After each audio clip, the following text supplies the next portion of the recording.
이전에는 교회들마다 부흥회도 많았고 집회도 많았습니다. 그래서 교회를 열심히 다녔던 교인들 중에는 자기가 다니고 있는 교회뿐 아니라 옆에 이웃의 교회에 부흥회나 집회도 참석하면서 그렇게 많은 은혜를 받았던 시간들이 있었습니다. 부흥회와 집회를 참석해 보면 대부분 그 시간들은 간증으로 이렇게 채워져 있는데, 불치병이 치료를 받았다거나 아니면 어려운 가운데 하나님 앞에 헌신하다가 떼부자가 됐다거나, 아니면 그렇게 교회를 핍박하고 박해하던 남편이 어느 한순간에 예수님 앞에 꼬꾸라져서 회개하고 돌아오게 되었다라고 하는 그런 이야기들이 대부분 주종을 이루었습니다. 제가 어렸을 적에 그런 간증을 들으면 얼마나 신나고 재미있었던지, 그런 간증이 없는 설교를 듣기가 너무 딱딱하고 힘들었습니다.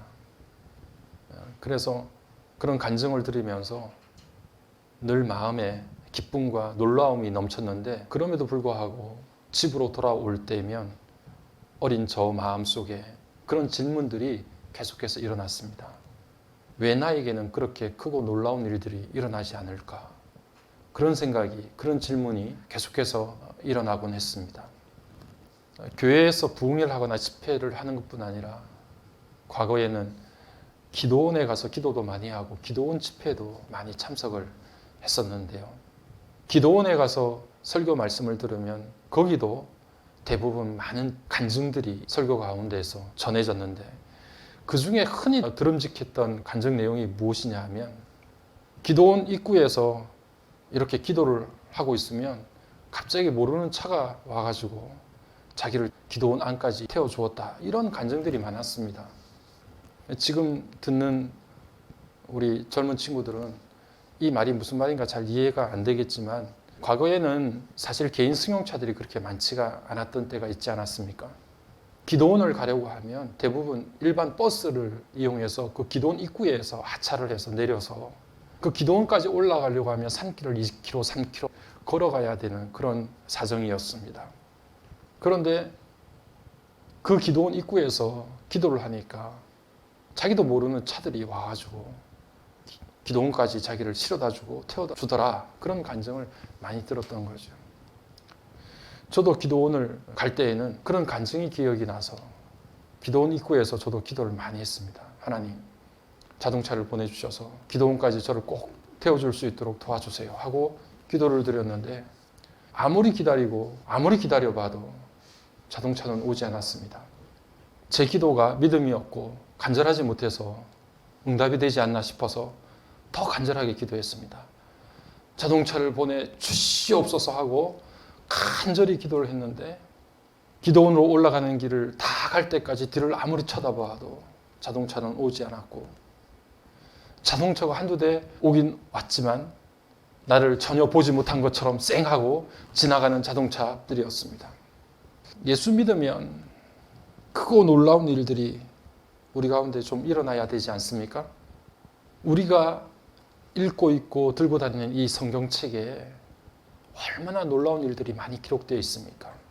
우리가 믿는 하나님이 정말 전지전능하신 하나님 아니십니까?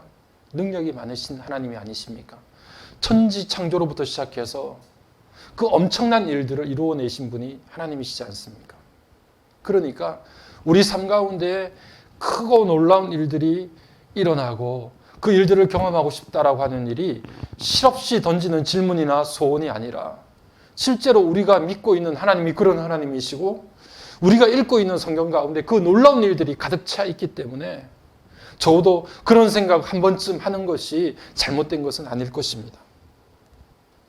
그런데 이상하게도 우리는 아무리 기다리고 또 기다려봐도 나를 기도원까지 태워줄 차가 우리 앞에 서지 않는 순간을 수도 없이 경험합니다.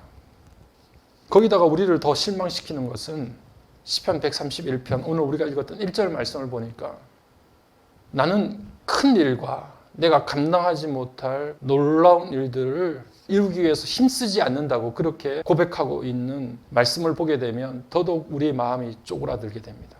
맞아, 성경에서도 큰 일, 감당하지 못할 놀라운 일들 기대도 안 하는데 나도 기대를 접어야지. 그런 생각을 가질 수 있지요. 여러분, 세상은 큰 일, great, 놀라운 일, 서프라이즈 원합니다. 세상에서 그렇게 사람들이 원하고 바라는 것들을 왜 그만둬야 되는데, 우리가 믿는 하나님이 그렇게 놀랍고 위대하신 하나님인데 왜 내가 그 일을 그만둬야 되느냐고. 내 삶은 이렇게 살다가 그렇게 쫑나야 되는 건가? 적어도 그런 하나님을 믿는다고 하면 내 삶 가운데서도 쨍하고 해뜰 날이, 그렇게 천지개벽을 하듯이 내 삶이 새롭게 변화되어질 수 있는 날들이 있어야 되지 않을까? 그러려고 예수 믿는 것 아닌가? 그러려고 하나님을 내 삶의 주인으로 모시는 것은 아닐까? 이런 생각이 우리 가운데 수도 없이 찾아들게 되고, 그 시간들 때문에 우리가 실망하고 낙담할 때도 많습니다. 어떨 때는 그 말씀을 생각하다가 우리 삶 가운데 한 가지 이런 것들을 좀 생각했으면 좋겠다라고 하는 부분들이 있습니다. 뭐냐 하면, 내 안에 있는 야망과 열망을 좀 구별할 필요가 있다라고 하는 생각을 말씀을 읽으면서 생각을 했습니다. 무슨 수를 써서라도 내가 더 높아지고, 무슨 대가를 치르더라도 내가 더 많은 것들을 가져야 되고, 내가 계획하고 내가 생각했던 것들을 이루어내야 되겠다라고 하는 것이 우리가 살아가는 세상의 삶의 방식입니다. 그것들이 오늘 우리가 가지고 있는 야망이라고 말할 수 있죠. 이런 야망을 가지고 있으면 당분간 한순간 남들보다 더 많이, 더 빨리 그렇게 앞서갈 수도 있고, 뭔가 일들이 잘 풀리는 것처럼 우리가 느껴질 수도 있습니다. 그러나 시간이 지나면 결국은 마귀는 자기 몫을 찾아갑니다. 그렇게 우리 마음속에 야망을 죽였던 마귀가 결국 우리에게 뿌려놓았던 모든 것들의 대가를 다 찾아갑니다. 그러면 우리 삶 가운데 남는 것이라고 하는 것은 결국 파국과 파산입니다. 순간 앞서가는 것 같고 다른 사람들보다 더 많이 얻는 것 같지만 결국에 우리에게 남는 총 결론은 무엇이냐면 파국입니다. 이런 우리의 야망을 하나님 앞에 죄로 인식하기는 굉장히 힘듭니다. 왜냐하면 우리 각자가 가지고 있는 내 개인적인 야망이라고 하는 것이 때로는 열망과 열정이라고 하는 것으로 둔갑이 되기도 하고 포장이 되기도 하기 때문에 그렇습니다.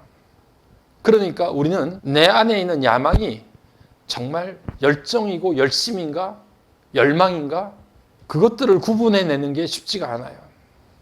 그래서 그것을 하나님 앞에 내가 바른 삶이 아니구나 하는 것들을 깨닫고 인식하고 하나님 앞에 회개하는 삶을 살기가 쉽지 않다는 것입니다. 열망이라고 하는 것은 하나님께서 우리를 이끄시는 삶 가운데 나를 온전히 맡기고, 그리고 그 뜻대로 내 삶이 일정한 방향으로 계속해서 성장하고 자라나는 것을 이야기합니다. 우리가 가지고 있는 것들이, 우리의 생각들이 정말 하나님께서 우리를 향해서 원하시고 바라시는 하나님의 뜻인지, 그 가운데 우리의 삶이 일정하게 하나님의 뜻대로 움직이고 있는지, 그렇다고 하면 그것은 하나님께서 우리에게 부어주신 하나님을 향한 열망일 수 있습니다. 칠흑 같은 바다 가운데 배 한 척이 이렇게 바다를 향해서 떠나갑니다. 그리고 그 배가 바다 한가운데 멈춰서서는 갑자기 배 위에 설치된 모든 불들을 한꺼번에 밝힙니다. 마치 환한 대낮이라도 된 것처럼 그렇게 등불을 다 밝힙니다. 그 등불을 보통 집어등이라 그렇게 이야기합니다. 고기를 모이게 하는 등불이다, 그런 뜻이죠. 우리가 좋아하는 오징어가요, 그렇게 환하게 대낮처럼 밝혀진 집어등의 유혹을 벗어나기가 힘듭니다. 당장 그것을 물면 죽을 것을 알면서도 그 집어등의 유혹에 넘어가서 미끼를 덥석 물어버립니다. 유하라고 하는 시인이 있는데요, 이 시인이 오징어라고 하는 시를 썼어요. 그 오징어라고 하는 시를 보니까 아주 짧고 아주 간단한 시인데 이렇게 썼습니다. 눈앞에 저 빛, 찬란한 저 빛, 그러나 저건 죽음이다. 의심하라 모든 광명을. 이렇게 짤막한 시를 썼어요. 눈앞에 저 빛, 찬란한 저 빛, 그러나 저건 죽음이다. 의심하라 모든 광명을. 우리 앞에 열망과 열심으로 둔갑된 우리의 야망의 찬란한 빛을 우리가 덥석 물어버립니다. 그리고 그 미끼에 끌려서 우리가 이리저리 옮겨 다니는데 마치 그것이 하나님을 향한 열망인 것처럼, 하나님을 향한 열심인 것처럼 그렇게 그 찬란한 빛에 속아 넘어가는 것이죠. 말씀드린 바와 같이 열망이라고 하는 것은 하나님과의 온전한 관계를 위해서 내가 아니라 하나님이 우리를 위해서 마련하신 그 뜻을 따라서 바라고 확신하고 그 길을 향해서 온전히 달려가는 것을 열망이라고 합니다. 바울 사도는 빌립보서 3장 14절 말씀에서 표대를 향하여 그리스도 예수 안에서 하나님이 위에서 부르신 부름의 상을 향하여서 쫓아가노라 그렇게 고백합니다. 이게 열망이라고 하는 거예요. 저는 부름의 상이라고 하는 이 말을 굉장히 좋아합니다. 여러분, 정월 대보름에 먹는 부름이 아닙니다. 하나님께서 우리를 부르시는 부름입니다. 그런데 바울 사도는 이 빌립보서 3장 14절 말씀에서 그리스도 예수 안에서 하나님이 위에서 부르시는 부름의 상이라고 이야기했습니다. 그 상을 향해서 쫓아간다고 이야기합니다. 정말 단순하고 별것 아닙니다. 하나님이 그냥 우리 각자의 이름을 불러주시는 상입니다. 우리의 이름을 불러주시는 그것을 바울은 가장 중요한, 내 삶의 가장 소중한 상으로 여겼습니다. 하나님이 내 이름 한번 불러주시면, 하나님이 내 이름 한번 주목해 주시면, 하나님, 나는 이게 제 일생 일대의 가장 큰 상입니다. 내 이름 한번 불러주셔도 그것으로 나는 족합니다. 그 부름의 상을 향해서 나는 쫓아간다. 이렇게 말하고 있는 겁니다. 내 야망이 아니라 하나님을 향해서 달려가는 열망, 열심. 그것을 바울 사도가 고백하고 있는 것입니다. 야망을 가진 사람도 열심히 하지요. 얼마나 열심히 합니까? 그런데 그 열심이라고 하는 것은 자신을 위해서 쌓는 바벨탑을 쌓으면서 땀을 뻘뻘 흘리는 것과 마찬가지입니다. 하나님께서 부르시는 부름의 상을 향해서 달려가는 삶이 아니라 자신의 야망과 자신의 바벨탑을 쌓기 위해서 흘리는 땀과 열심입니다.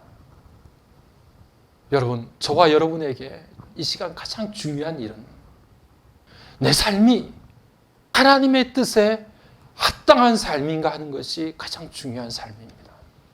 우리는 성공하라고 부르심을 받은 것이 아니라 하나님 앞에 충성하라고 부르심을 받은 사람들입니다. 하나님, 적어도 제가 하나님 전지전능하신 하나님을 믿는다고 하면 그렇게 예수 믿지 않는 제 가족이 한순간에 예수님 앞에 꼬꾸라져서 돌아오는 역사가 일어나야 되지요. 내가 고민하는 문제가 해결돼야 되지요. 내가 투자했던 것들이 정말 대박이 나야 되지요. 그런 크고 놀라운 일들이 우리 가운데 일어나야 될 텐데 왜 그런 일들이 우리 가운데 일어나지 않을까요? 왜 저를 기도원까지 데려다주는 자동차는 아직도 오지 않는 걸까요?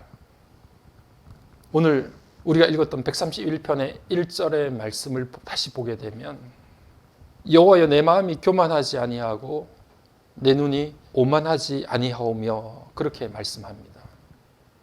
내 마음의 교만과 내 눈의 오만이 내가 꿈꾸었던 큰 일과 감당하지 못할 놀라운 일을 힘쓰는 것과 연결되어 있습니다. 그러니까 그 큰 일과 감당하지 못할 놀라운 일이라고 하는 것이 앞부분에 교만과 오만과 연결되어 있다는 말입니다. 그래서 뒷부분의 큰 일과 내가 감당하지 못할 놀라운 일이라고 하는 것이 내가 큰 일과 감당하지 못할 놀라운 일을 힘쓰지 아니하겠습니다. 이렇게 기록하고 있습니다. 내가 힘쓰는 거죠. 이 힘쓴다는 말이 무언가를 향해서 계속해서 쫓아가는 것입니다. 그것에 미쳐서 그것만을 추구하며 그것만을 향해서 열심히 달려가는 것입니다. 우리가 잘 아는 창세기 에녹이라고 하는 사람이 그의 한평생 동안 하나님과 동행했습니다. 그는 눈을 뜨나 눈을 감으나 낮이나 밤이나 하나님과 함께 동행했습니다. 그 동행했다는 말이 걷고 또 걸었다는 말입니다. 그때 썼던 그 말이 오늘 우리가 131편 1절에 사용되어진 힘썼다라고 하는 말과 동일한 단어입니다. 그러니까 이 사람은 큰 일과 내가 감당하지 못할 놀라운 일만을 쫓아가고 그것을 향해서 달려가기를 밤낮 쉬지 않고 그것을 쫓아갔다는 이야기입니다. 에녹은 밤낮 하나님과 동행하는 것을 향해서 달려갔다고 하면 오늘 이 1절에 등장하는 다윗의 삶은 그가 그렇게 큰 일과 놀라운 일들만 쫓아가고 달려갔다는 이야기죠. 다윗이 왕이 되기 전까지 그리고 왕이 되어서 그 자리를 지키기 위해서 얼마나 큰 일을 꿈꾸었을까요? 얼마나 놀라운 일들을 행하려고 애를 썼을까요? 그런데 시간이 지나서 오늘 다윗이 성전을 올라가면서 불렀던 노래라고 131편이 표제에 기록되어 있는데 다윗이 이렇게 성전을 바라보면서 걸어갈 때 내가 왕이 되기 위해서 또 내가 왕이 된 이후에 왕권을 유지하기 위해서 내가 꿈꾸었던 그 놀라운 위대한 일들과 감당하지 못할 그 놀라운 일들이 결국에는 내 삶의 교만과 오만이었다는 사실을 깨닫게 되는 것입니다. 그것은 하나님을 향한 열망으로 둔갑되어진 내 속에 있는 꿈틀대는 야망이었다는 것을 깨닫게 돼요. 그래서 하나님 앞에 내가 힘쓰고 내가 이루려고 했던 모든 것들을 하나님 앞에 내려놓습니다 라고 고백하게 되는 겁니다. 그리고 결국 다윗은 오늘 우리가 읽었던 본문 2절의 말씀으로 다시 갑니다. 2절의 말씀이 실로 내가 내 영혼으로 고요하고 평온하게 하기를 젖된 아이가 그의 어머니 품에 있음 같게 하였나니 내 영혼이 젖된 아이와 같도다. 그렇게 고백합니다. 자신 안에 담겨져 있는 교만과 오만을 내려놓고 내 안에 있는 야망들을 내려놓았을 때 우리 가운데 찾아오는 것이 고요와 평안이에요. 평온함이 찾아옵니다. 날뛰지 않게 됩니다. 안절부절 못하는 삶이 평안을 유지합니다. 야망에 휩싸였을 때는 계속해서 자기를 사람들에게 떠벌리고 다닙니다. 사람들에게 더 크게 자신을 나타내기 위해서 애를 쓰며 삽니다. 그런데 그 큰 일과 감당하지 못할 놀라운 일들에 대한 것들을 하나님 앞에 내려놓았을 때 마음속에 고요와 평온이 찾아오게 됩니다. 그런데 그 고요와 평온이 찾아오는 모습이 어떤 것과 같으냐? 2절 말씀에서 다윗이 이야기하기를 젖된 아이가 그의 어머니 품에 있음 같도다. 그렇게 말씀합니다. 여러분, 왜 하필이면 다윗은 젖된 아기라고 이야기를 했을까요? 젖을 물고 있는 아기라고 이야기하면 안 됩니까? 그런데 젖된 아기가 그의 어머니 품에 안겨 있음 같도다. 그렇게 말합니다. 이전에 교만하고 오만했을 때 큰 일과 내가 감당하지 못할 놀라운 일들을 꿈꿨을 때 그것만을 추구하고 그것만을 따라가려고 애를 썼을 때 그때에는 내가 믿는 하나님도 내 야망을 이루는 수단에 불과했던 겁니다. 하나님, 내 야망을 좀 이루어 주세요. 내가 계획하고 내가 꿈꾸는 것들을 좀 이루어 주세요. 젖을 달라고 아우성치는 보채는 아이와 같은 거예요. 그런데 그 모든 것들을 하나님 앞에 내려놓고 그것이 교만이었구나 오만이었구나 하는 것들을 깨닫게 됐을 때 다윗은 젖된 아기가 됐습니다. 더 이상 젖을 주는 수단으로 그 어머니의 존재를 생각하지 않고 그 어머니 품에 안겨져 있는 것이 얼마나 행복하고 따사로운 순간인가 하는 것들을 깨닫게 된 겁니다. 하나님이 내 꿈과 야망을 이루어주는 수단이 아니라 하나님 그분 자체가 우리 삶 가운데 얼마나 놀랍고 얼마나 위대하신 분인가 하는 것들을 깨닫게 됩니다. 젖된 아이가 어머니 존재 자체를 깨닫게 되고 그 어머니 품속에서 어머니의 사랑을 알게 됩니다. 엄마와 젖된 아기의 관계가 점점 더 깊어집니다. 하나님은 우리 삶 가운데 지름길과 같은 기적을 사용하지 않으십니다. 그렇게 사용을 하기를 원하셨다고 하면 십자가와 같은 정말 힘들고 어려운 경로를 통해서 우리에게 사랑을 나타내지 않았을 겁니다. 하나님께서 정말 우리에게 원하시는 것은 하나님과 우리 사이에 깊은 관계가 계속해서 이루어지는 것이고 그 관계를 통해서 우리가 하나님을 더 깊이 알아가는 것을 원하시고 계십니다. 마치 젖된 아이가 어미의 품 안에 안겨서 그 어머니의 사랑을 더 깊이 깨닫고 이해하는 것처럼 하나님은 하나님과 우리 사이에 더 깊은 관계를 원하시고 그 관계가 시간이 지나면서 더 성숙되고 더 놀라운 관계로 발전되기를 원하십니다. 우리가 예수를 믿는 계기를 보게 되면 대부분 어릴 때부터 예수 믿는 가정에서 자라나서 그렇게 교회를 다니기도 하지만 그렇지 않은 경우에는 대부분 인생의 험난하고 힘든 순간에 예수를 만나는 경우가 많습니다. 근데 그때는 막 한순간에 은혜가 막 넘쳐서 하나님이 살아계심이 분명히 보여지고 그렇게 경험되는 사건들도 많습니다. 하나님께서 젖대기 전의 상황에서는 우리의 소원과 우리의 바람을 막 들어주시는 것 같아요. 아무것도 모르고 보채고 달라고만 하니까 우리에게 보여주시는 것도 있고 느끼게 해주시는 것도 있고 확실하게 깨닫게 해주시는 것들이 많이 있었던 것 같습니다. 그런데 하나님께서는 우리를 그런 상황 속에 그대로 내버려 두지 않으세요. 하나님께서 우리를 젖을 떼게 만드시는 시기가 있습니다. 그렇게 되면 어떻습니까, 여러분? 아기들이 젖을 떼면 무슨 과정을 거칩니까? 이유기를 거칩니다. 그냥 집어삼키는 젖이 아니라 좀 더 딱딱하고 단단한 것들을 먹어야 합니다. 히브리서 5장 12절의 말씀처럼 이제는 젖을 먹는 것이 아니라 단단한 식물도 먹을 수 있는 상황까지 초보의 단계에서부터 자라나야 됩니다. 그렇게 잘 보였고 그렇게 확신이 있었고 그렇게 우리에게 기쁨을 주었던 은혜의 순간들이 어느 순간인가 우리의 삶 가운데 사라진 것처럼 느껴지는 순간이 있습니다. 그런데요, 그런 순간이 되면 우리 마음속에 하나님이 더 이상 나를 사랑하지 않으시는가? 나를 잊어버리셨는가?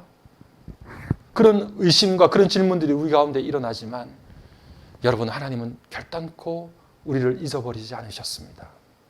다만 우리가 지금 이유기를 지나고 있는 것입니다. 보다 단단한 음식을 먹고 이제는 내 뜻과 내 야망을 펼쳐주기 위해서 하나님을 수단으로 삼는 것이 아니라 하나님께서 저와 여러분들을 위해서 펼쳐놓으신 최선의 인생의 길들을 주목하고 그 뜻대로 우리가 걸음을 옮겨서 그 안에 그 품에 안겨지기를 원하시는 것입니다. 그 길을 향해서 계속해서 하나님을 열망하며 하나님을 따라가기를 원하시고 계시는 것입니다. 다윗의 삶이 완전히 바뀌었죠. 내가 큰 일과 감당하지 못할 놀라운 일을 하려고 힘쓰지 아니하였다, 이렇게 말하는 것은 내가 그렇게 힘쓰고 살았다는 말이죠. 그런데 이제는 어머니의 품과 같은 하나님의 품 안에 고요하게 안겨 있습니다. 하나님께서 나에게 보여주시는 가장 최선의 길을 향해서 내 모든 것들을 맡기고 그 하나님이 내 삶 가운데 가장 소중하고 가장 귀중한 것들을 허락해 주실 것을 믿으면서 그분 안에서 참된 평안과 고요함을 누리고 있는 것입니다. 이게 열망입니다. 하나님께서 오늘 저와 여러분의 삶 가운데서 계획하시고 원하시는 귀한 뜻들이 있습니다. 그것을 마음속 깊이 변함없이 확신하시기를 바랍니다. 그리고 그 뜻을 향해서 변함없이 그 길을 쫓아가고 걸어가시기를 바랍니다. 이 시간 우리 온 성도들이 하나님과 함께 하기를 결심하기를 간절히 바랍니다. 하나님의 뜻을 따르고 하나님의 뜻을 열망하기를 간절히 소망합니다. 여러분, 우리 삶 가운데 오만한 우리의 야망과 하나님을 향한 열망을 구별할 수 있는 지혜의 눈이 우리 가운데 열려지기를 간절히 소망합니다. 갓난 아이처럼 보채기만 하고 의존하는 그런 모습이 아니라 하나님을 온전히 신뢰하는 어린아이의 모습이 어떻게 다른가를 우리가 구별해낼 수 있기를 간절히 소망합니다. 우리의 심령이 다윗의 고백처럼 고요하고 평온한 가운데 하나님의 뜻을 발견할 수 있는 그런 시간들이 우리에게 열려지기를 간절히 소망합니다. 여러분, 하나님의 품 안에 있으면 젖된 아이와 같이 하나님과의 사랑의 관계에 푹 쌓여져 있으면 한순간 한순간이 크고 놀라운 순간입니다. 하루하루가 기적 같은 하루입니다. 내가 만드는 큰일과 내가 만드는 감당하지 못할 놀라운 일이 아니라 하나님께서 이루어 주시는, 하나님께서 이끌어 가시는 기적과 같은 날들이 우리에게 펼쳐지게 됩니다. 오늘 그 품 안에 안길 수 있는 젖된 아이와 같은 저와 여러분의 삶이 되기를 주의 이름으로 간절히 축복합니다.